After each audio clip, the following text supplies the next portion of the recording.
তো প্রিয় শিক্ষার্থী বন্ধুরা, আমরা পাশাপাশি হিসাব করে কিন্তু আমরা দেখবো, ঠিক আছে? এটি দেখবো এখন, ঠিক আছে? পাশাপাশি হিসাব করতে হলে দেখবো এটা কি হবে, একক হবে, এটা এটা এটা এটা গুড, অনেক ভালো লাগলো। আবার এটা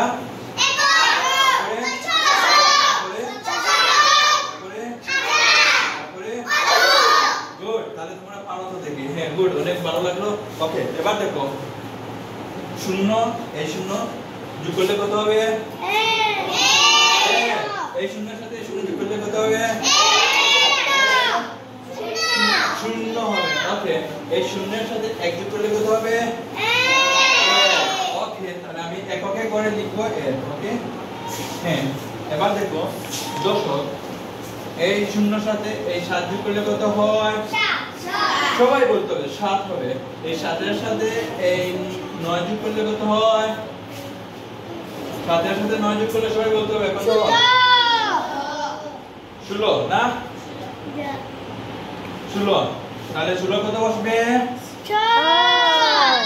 6 বসালাম। ওকে, হ্যাঁ এবার দেখো 17, এই শূন্যের সাথে এই 2 যোগ করলে কত হয়? 2। সবাই কত বলো? হ্যাঁ 2 হয়। 2 এর সাথে এই 2 যোগ করলে কত হয়? 4। হাতে মার একে কত হলো? 5। গুড, এই তো আমার গুড স্টুডেন্ট।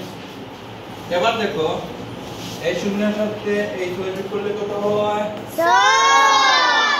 শুধু কি মেরিনি একটা বলবা না সবাই বলবা? সবাই। হ্যাঁ আবার দেখো এই শূন্যের সাথে এই 6 যোগ করলে কত হয়? 6।